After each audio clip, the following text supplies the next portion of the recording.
আমি বাংলাদেশের প্রথম সারির একটা ব্যবসা প্রতিষ্ঠান 1, 2, 3 হবে, 1, 2, 3 এর মধ্যে থাকবে এরকম একটা ব্যবসা প্রতিষ্ঠানের মালিকের সাথে, মালিক পক্ষের সাথে একটা মিট ছিল আমার।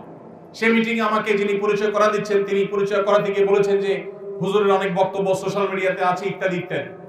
তখন ওই ভদ্রলোক তিনি বললেন যে সরি, আমি ওনাকে চিনতে পারিনি। তো আমাকে যখন উনি চিনে নাই, স্বাভাবিকভাবে আমার কাছে একটু খারাপ লাগা কাজ করছে। লোকটা আমাকে চিনলো না, প্রথম সারির ব্যবসায়ী, আর আমাকে চিনলো না, তার মানে তার সোশ্যাল মিডিয়াতে কোনো বিচরণ নাই।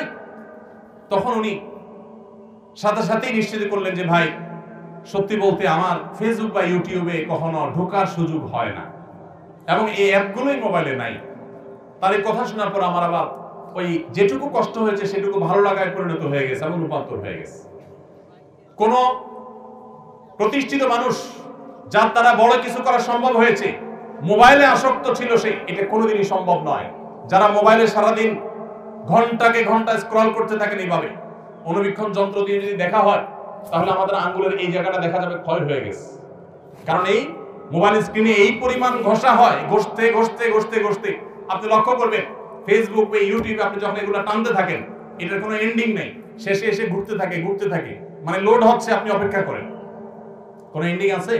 এন্ডিং নেই। তার মানে কি, এটা মানুষের জীবনের জন্য ধ্বংসাত্মক, অর্থাৎ এই নেশা, আসক্তি।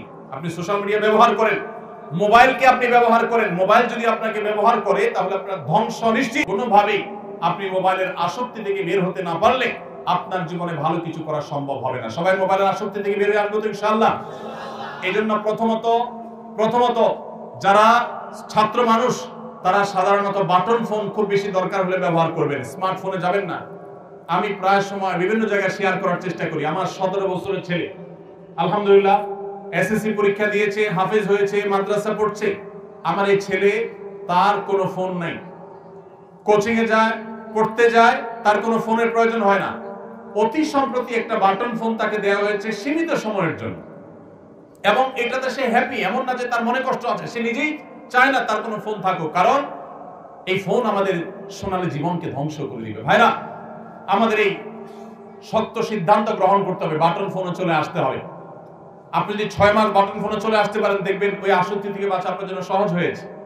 এবং যদি সম্ভব হয় আপনি মোবাইলটা হয় বিক্রি করে ফেলেন, না হয় জমা দেন, কিছুদিনের জন্য কষ্ট হবে, এরপর দেখবেন আপনি অত্যন্ত সুন্দর একটা জীবন যাপন করছেন। সবাই চেষ্টা করতে পারি তো ইনশাআল্লাহ।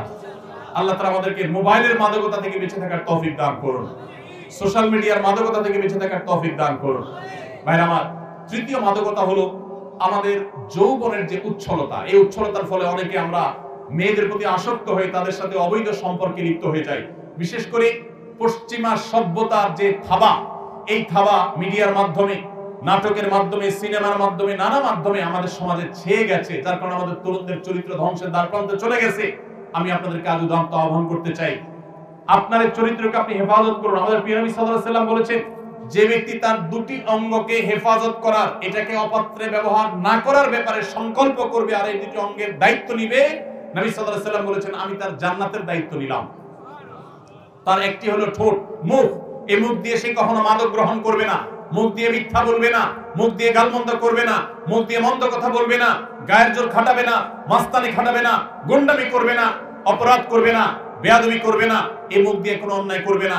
এবং সে তার লজ্জাস্থানকে যদি কন্ট্রোল করতে পারে, তার ইজ্জতকে, সম্ভ্রমকে যদি সে নিয়ন্ত্রণ করতে পারে, বৈধ বিবাহের আগ পর্যন্ত সে হারাম কোন রিলেশন, অবৈধ প্রেম, অবৈধ ভালোবাসার কথা যদি সে না পাওয়ায়, এই ব্যক্তিকে নবী করিম সাল্লাল্লাহু আলাইহি ওয়াসাল্লাম জান্নাতের গ্যারান্টি নেওয়ার কথা বলেছেন। অতএব এই মাদকতা থেকেও আমাদেরকে মুক্ত হতে হবে, এটি ছাড়া আমরা কখনো আদর্শ মুসলমান হতে পারবো না।